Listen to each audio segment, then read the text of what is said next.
자, 오늘 말씀에서는 하나님께서 심판을 말씀하고 있습니다. 오늘 39장이 이제 심판의 마지막 장면이고요. 이 마지막 장면에서 모든 대적자들이 다 죽임을 당한다는 얘기를 하셨고, 그 다음에 이어서 21절 말씀부터 보면 이스라엘 사람들이 이 심판하시는 하나님을 보고 와, 하나님이 진짜 하나님이시구나, 진짜 우리 하나님이시구나 라고 하는 것을 깨닫게 됩니다. 그런데 이렇게 깨닫고 우리가 죄 때문에 하나님이 우리에 대해서 외면하셨던 것은 하나님의 무능력이거나 하나님의 부재가 아니라 우리의 죄가 우리의 삶에 임하실 이와 같이 멋있는 하나님, 좋은 하나님의 은혜를 막았다는 것을 알게 되는 거예요. 여러분, 죄는 심판을 불러옵니다. 죄는 하나님으로부터 오는 모든 좋은 것들을 막아버립니다.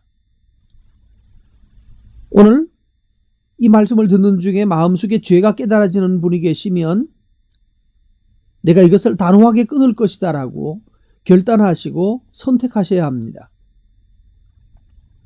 25절 말씀부터에 가보면 하나님께서 내 거룩한 이름을 위하여 열심을 내어서 이스라엘을 돌아오게 하겠다라고 말씀하셨어요.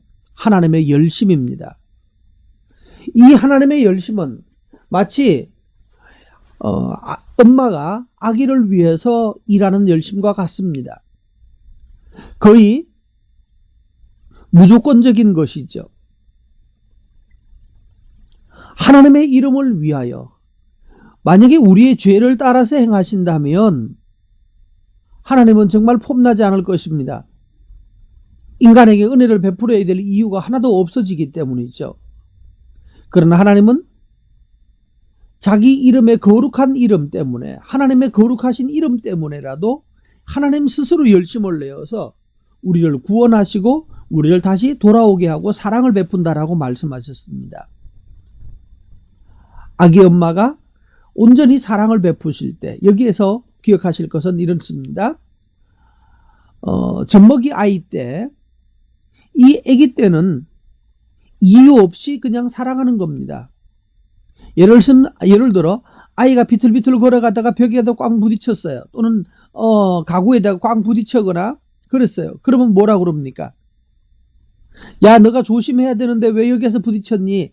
아기를 혼내지 않습니다. 오히려 그 장롱에다가 땅땅 치면서 맴매, 너 왜 우리 아가 아프게 했냐고. 이거 말이 안 되는 얘기지만 엄마는 그렇게 합니다. 왜 그럴까요? 어떤 이유에서이든지 나는 너 편이다는 사실을 엄마가 보여주는 것입니다. 그때 아기가 거기다 벽에 부딪혔는데 엉덩이를 때리면서 야, 왜 조심해서 가야지, 왜 여기서 부딪혔니?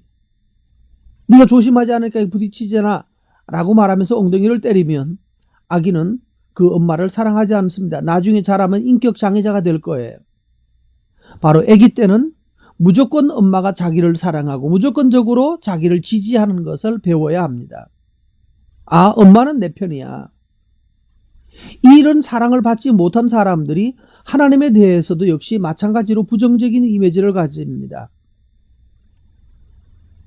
징벌하는 하나님, 책망하는 하나님만 강조하고 그것만 두려워하게 돼요. 그래서 하나님을 정말로 사랑하지 못합니다. 근데 오늘 25절 말씀에는 하나님이 무조건적으로 그냥 자기 이름을 위해서 열심을 내서 자녀를 사랑하십니다.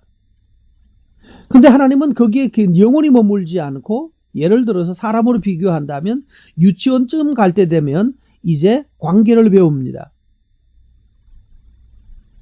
그래서 내 것, 너 것을 배워야 되고, 유치원에서는 그래서 다른 사람들과 같이 살려면 어떻게 해야 되는지를 배우게 되는 것이 유치원 때죠. 그 다음에 초등학교 때 가면 그 다음부터는 내가 하지 않으면 안 되는 일, 내가 스스로 작정을 하고 해야 되는 일을 배웁니다. 내가 뭘 하면서 살아야 되는지를 배운단 말이에요. 그래서 하나님께서는 우리에게 일방적으로 사랑하시고, 또 그러다가 점점 더 커지면 책임을 다하지 않으면 심판하시고 또 벌을 내리시는 그래서 다시 하나님이 25절부터 해서는 그래서 다시 유치원 아이 기르듯이, 아기를 기르듯이 그렇게 사랑하셔서 26절에 이제 하나님의 은혜를 깨닫고 그들이 죄를 뉘우칩니다. 잘못되었구나. 우리가 잘못했구나. 하나님 잘못했습니다라고 죄를 뉘우치고 고치는 삶을 살게 됩니다. 여러분, 하나님의 은혜를 깨닫고 하나님께서 여러분을 사랑하시는 줄 아시면 애기처럼 모든 게 다 마귀 탓이다, 누구 탓이다 라고 말하지 않고 내가 뭘 잘못했는지를 깨닫고 그 다음에 실제로 고쳐서 범죄한 죄를 뉘우치고 고쳐서 아이 키우는 엄마의 즐거움이 되도록 우리를 키우시는 하나님이 즐거우시도록 우리가 하나님께 순종하는 삶으로 죄를 고치는 삶으로 나아가야 할 것입니다. 그럴 때 하나님께서는 이스라엘을 인하여서 하나님의 거룩함을 세상에 또한 나타내 보이시겠죠.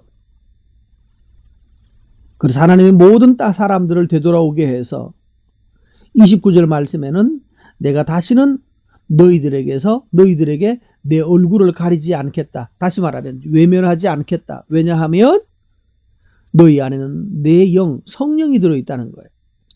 우리 안에 성령이 계시기 때문에 하나님께서는 이제는 우리를 외면하지 않으시고 얼굴을 가리지 않고 늘 우리와 함께 하시면서 우리에게 말씀하고 깨우쳐서 그 단계에 맞게 그 시기에 맞도록 하나님께서 우리를 고쳐가시고 아름답게 해서 거룩을 나타내실 것입니다.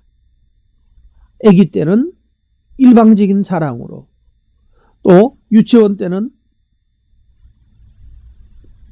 또는 초등학교 때는 또 중고등학교 대학생 때는 각각의 시기에 맞는 하나님은 요구를 하시면서 우리를 거룩해 하시는 하나님입니다.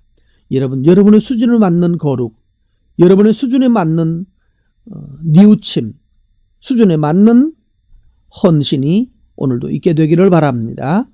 오늘도 멋진 하루를 보내십시오. 감사합니다.